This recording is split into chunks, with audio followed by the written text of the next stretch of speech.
All right, at some point tomorrow, we expect the Paul Pelosi body cam footage and 911 audio call to be made public for the first time following the attack at the Pelosi home. That was late last year. Now, Nancy Pelosi told reporters today she has not seen the video, does not plan on watching the video, but releasing the tape is critical because, remember, there are still many things that we don't know about that night and a lot of things that don't make sense.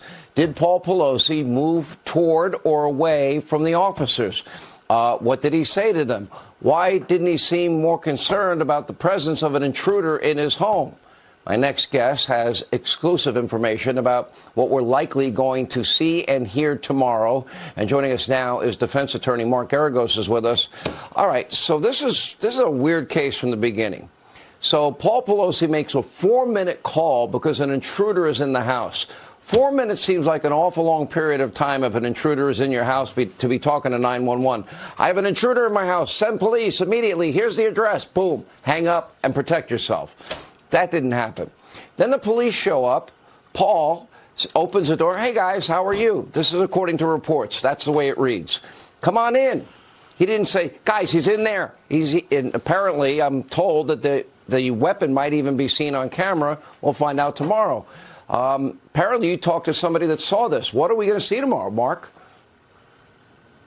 Well, what I'm told is that, and by the way, it's kind of interesting. The way this tape is coming out is news agencies had to sue in order to get the body cam released, which for just 1 second, contrast that with what's happening down in Tennessee in the Nichols case, where the police are going to release the body cam front and center. One of the reasons for that is, and one of the reasons that the district attorney, in my opinion, has fought so hard not to release this, is it does not help the prosecution.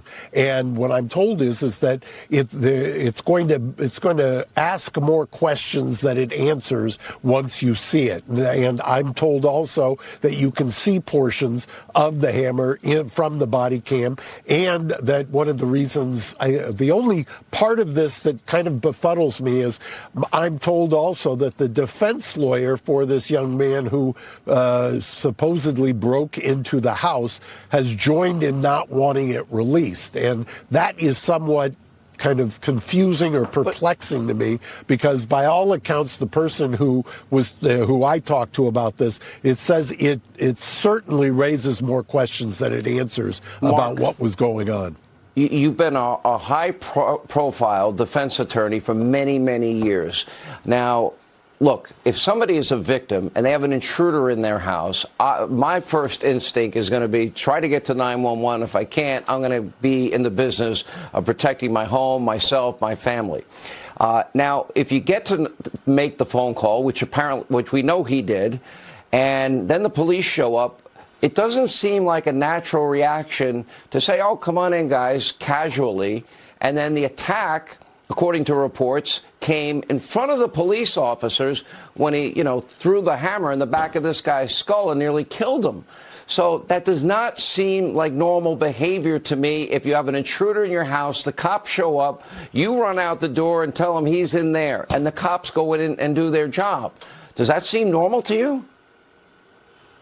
Well, the kind of the wild card here is that it appears, from all accounts, I've never talked with the accused, but it appears that this is somebody who's got mental health issues. If that is true, I can see the making the phone call. I can see trying to humor this person. I can see all of that. The part that I'm joined at the hip with you on is once the police get there, that's when you just beat cheeks out of that door. I mean, Get the hell out. You don't go back in. You don't return. You get the hell out, especially if I'm 80 years old and I've just been awakened out of my sleep. The police are there and I finally got help. I'm not going to return back in, especially if it's somebody who's got a weapon. I've seen the weapon. Presumably, the weapon was something he could see, because otherwise, why would you ever go back in?